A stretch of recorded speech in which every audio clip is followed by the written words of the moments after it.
finally, we read in verse 8, it says, leaving the next day, and they stayed at Ptolemais for a day, we reached Caesarea and stayed at the house of Philip the evangelist, who was one of the seven.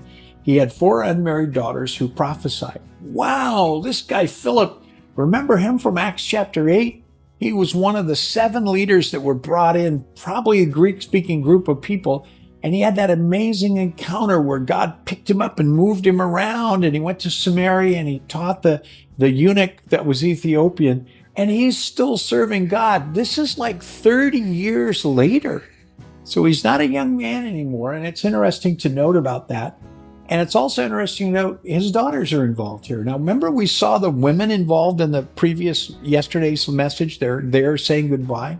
Now we see his daughters. His daughters are, interesting, at least 4 of them, are unmarried, and they prophesy.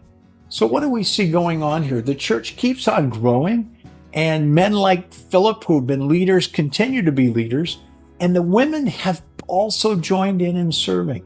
It's the church of God that involves everybody, and you need to be involved too.